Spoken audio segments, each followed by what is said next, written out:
have been in the middle of a series that we call the Primal series. It's elemental, and we're in the last week of it actually, so we are working on water today, but we've had earth, wind, fire, and now water, and I've really enjoyed this series.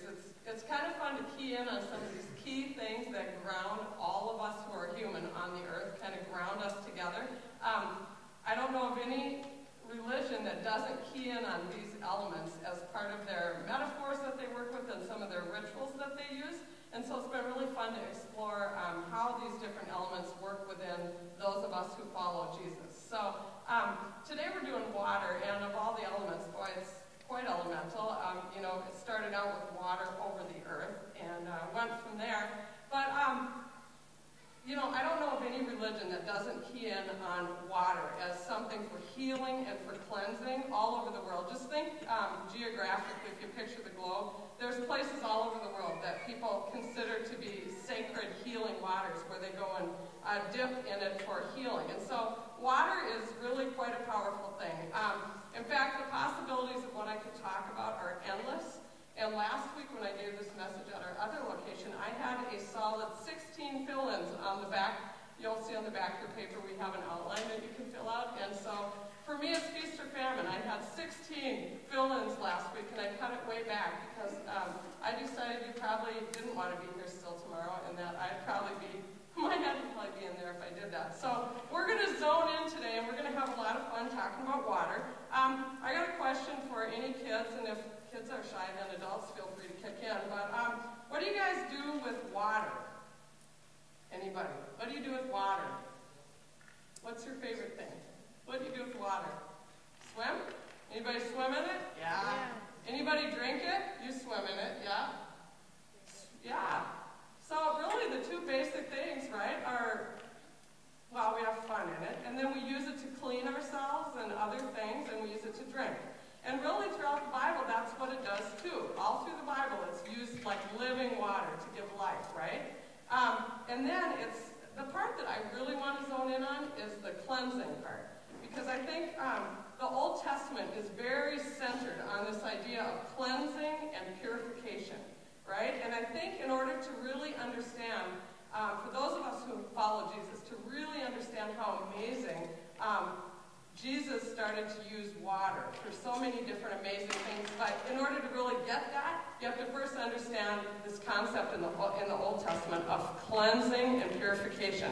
And so we're going to really hammer on that today because that's also a big part of a lot of the world religions still today are a lot about that purification idea.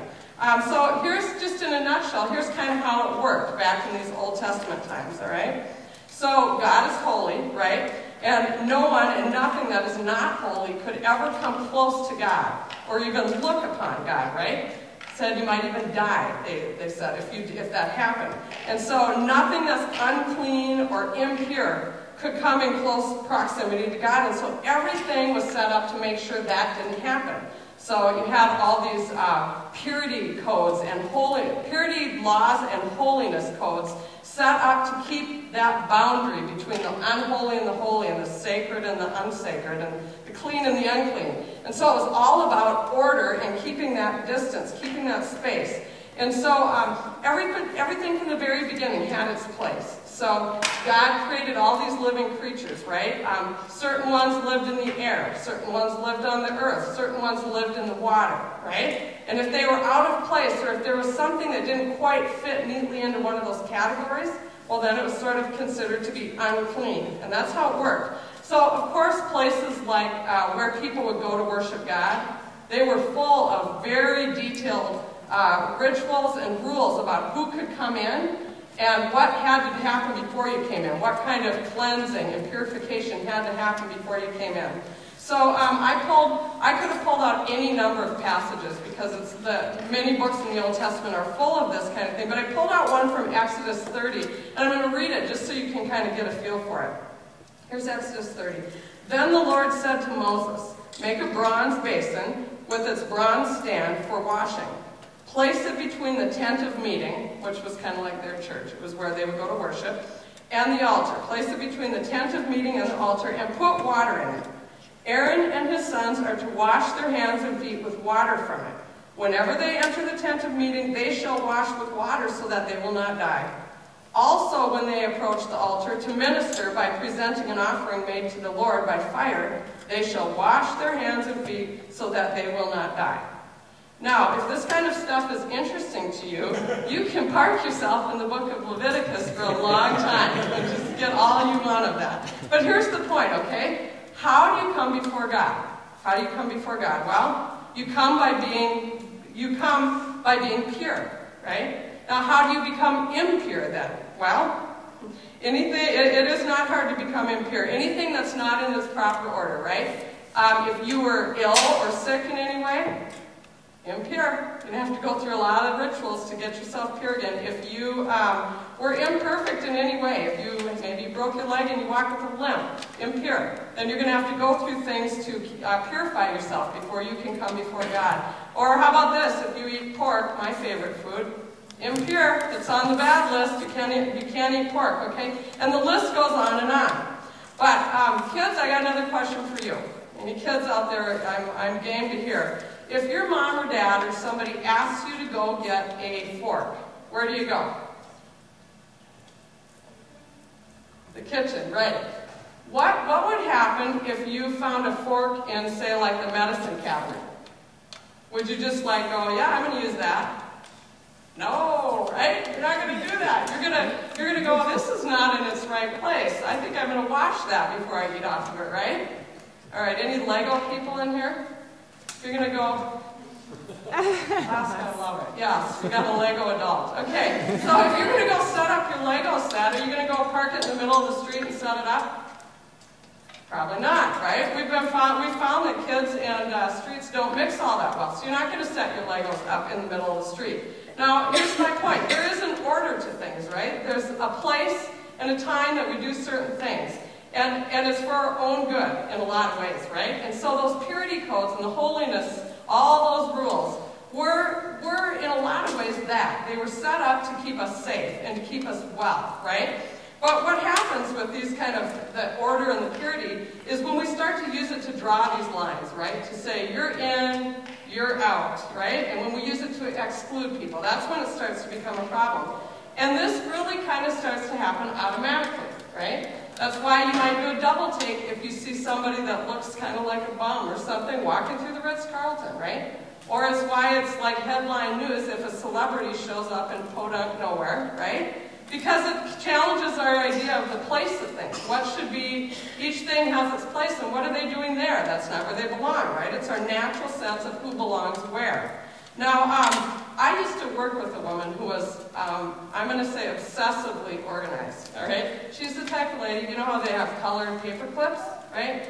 She would keep them, each color, in a separate bin on her desk. Now, imagine this, but some people would go into her office and they would, you know, they'd move the yellow clip to the green bin, right? Now, I wouldn't do something like that. They would do it. And she would get so upset. But you know what? That's kind of what Jesus did all the time. Jesus walked around messing up the order of things. That's what he did. A leper would walk up to him, he'd touch him, right? He'd go sit down and he'd have dinner with prostitutes, right? Which would have been fine if he was one of them. But he wasn't, and that was the problem. He was sent from God. And so we have this massive problem of this holy, sacred, clean mingling with the unclean, the unsacred, right? The impure. And it was a huge, huge problem. See, because Jesus opened up access to God to anybody. He didn't care. He'd touch anybody. He'd try to go get away from people. They'd just follow him. It was open access. With Jesus, everything went out the window. All the purity laws, all the holiness codes, they went right out the window. He gave everybody access. He let anybody touch him. Instead of making sure that you were clean enough and good enough to be near God, instead God stepped out into the muck right along with you, right? It's pretty powerful. In fact, when God did the greatest thing that he did of all, the greatest act of love, when he gave up his life for us, one of my favorite parts of the gospel story is that when he did that, when he gave up his last breath, the gospel records that this thick curtain in the temple, right, there's a thick curtain that guarded and stood around and in front of the part called the Holy of Holies. because the temple was laid out in a circular thing, and in the very middle was the Holy of Holies. And guess who could go into that area? Not even the priests. The high priest, the big kahuna, he was the only one who could ever go into that area, and only once a year, and only after he had done all of that ritual cleansing, right? Well, it says when Jesus gave up his last breath, that curtain, that separation between the holy and the unholy, said it was torn in two from top to bottom. And there you had it, the holy, unleashed into the world, right? Making everything holy, totally unleashed. Do you guys notice anything different about the well today? Just wondering. Anybody? Yeah. There's really cool balls in it, right? There is actually a purpose to that. You guys know that this, yeah, check it out. You can touch them. You know, this well is also our baptismal font, right? And so some people kind of think of this as holy water, right? Because we use it to baptize people, right? And so it's kind of a little bit, some people get a little weirded out by it. And they go, ooh, I don't know about this. And get a little, a couple weeks ago, I was working with a couple little sweet peas up here who are going to get baptized today. And we were talking about this. And they were kind of like, I don't know, you know, a little nervous about it. And so we started talking, and there's a light that we use in here sometimes, and I started picking up the light and holding it about this high, didn't I, Iris? And dropping it in there, and it was splashing everywhere, making a huge mess. And I don't know, they thought it was kind of funny, and I probably thought it was even funnier. Because here we are, messing around with the holy water, you know, the churchy sacred water, and we're dropping this light into it, splashing around and having a good time, right? You remember doing that? Yeah, so I got to thinking about it. You gave me this idea. I got to thinking, we kind of think we have to act a certain way around God and churchy things like this water, right? And I think Jesus came to say, we don't have to act a certain way. We can actually combine fun and God. Because I think that's why Jesus came. Jesus came so that we could be ourselves, and so that we could come and be exactly how we are. And Nora agrees too.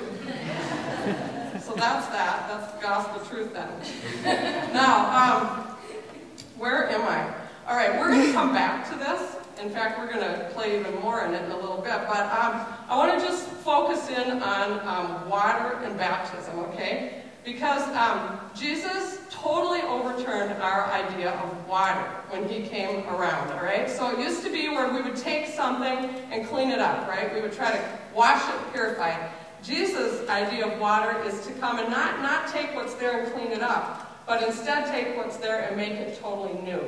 And so one of the first miracle he did right out of the chute, right, is he came and there was a wedding at Cana. They ran out of wine, big disaster, and what did he do? He took water and he made it into wine, right? He made it into something completely new. And so that's what it's all about. I want to talk about that with baptism, and I want to hone in on it because I think baptism is one of those things that is maybe the most referenced, the most known, and maybe the most misunderstood water-associated thing in the Bible. And so I want to talk about it. I think some people, and maybe you're not among them, but I have been in the past, I think some people kind of have a bad association with baptism. Like, some people think about baptism with missionaries maybe from days ago, you know, a long time ago, who would go over, and it kind of became this thing where they would do all this Bible banging and then kind of add up how many baptisms they'd done, sort of like a notch in a gun, you know, like, oh, I'm going to baptize all these people, right? And it became sort of this gauge, like, are you in or are you out? Are you baptized or are you not? It just kind of got to be this Bible banging barometer. That's kind of how I used to think of it, like, are you a true Christian? Well, anyway, enough said. But you know what? That's such a shame, that way of thinking about it, because it's totally the opposite. It's totally not that.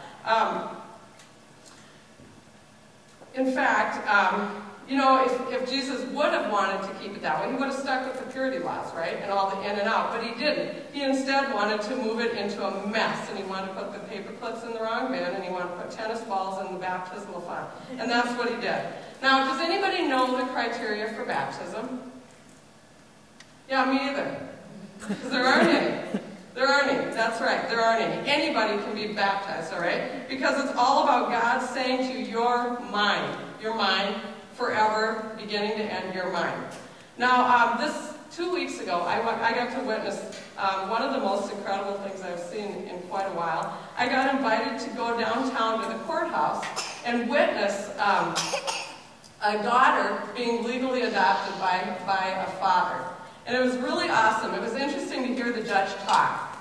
Because the judge sat there and he said, first he acknowledged, he's like, you know, you guys, this daughter and this father, you guys have been functioning as a family for a long time now. But then he looked at the dad and he said, you know, I have a question for you. He said, is it true that you would like to legally adopt this daughter and this girl here as your daughter? And the dad just smiled and he said, yeah, absolutely.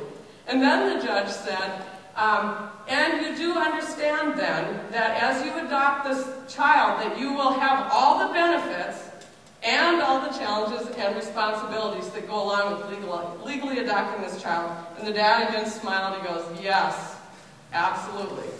And that, you guys, that's baptism. Because, see, you've been functioning as a family for a long time now, right? The minute you took your first breath, you've been a child of God, right? That's true. But this is God. Baptism is God saying, like, publicly, man, you are mine. You are mine. You are forever mine from beginning to end. And that's going to be one of the only fill-ins on your outline, okay? It's this, that fire, like Greg has talked about, fire refines you throughout your journey in life, right? But water defines. It defines the beginning and the end of your journey because you never stop belonging to God. I want to read a passage out of Romans and just have you listen. It says, we were buried with him through baptism into death, in order that just as Christ was raised from the dead through the glory of the Father, we too may have a new life. Now, I think it's kind of strange language, don't you? We are buried with Christ through baptism into death. Sign me up, right? And so that ultimately we'll be raised with Christ into a new life. And that's the thing. It's a double thing. When you're marked with it, you don't walk away from baptism with this legal document like you do with this adoption, right? But you instead walk away with this cross of Christ traced on your forehead. And I like to think of it, it's kind of like the signature mark of being in this family. And the signature mark is all about death and resurrection. Because no matter how far you go in your life, no matter how many times you try to smack up against rock bottom, right? No matter how many tough things that you encounter in your life, God is never letting you go. No matter how many fires you get dipped into to refine you, God will not let you go. And that's why it's all about grace, and it's a gift. We'll see the last two films. It's a gift, and it's pure grace. And it's also why I have a great new vision for what baptism could look like at Jacob's Well. And that's going to run on a video that we're going to play right now. Take a look. Here's the new baptism. What are you up to in there? Auntie?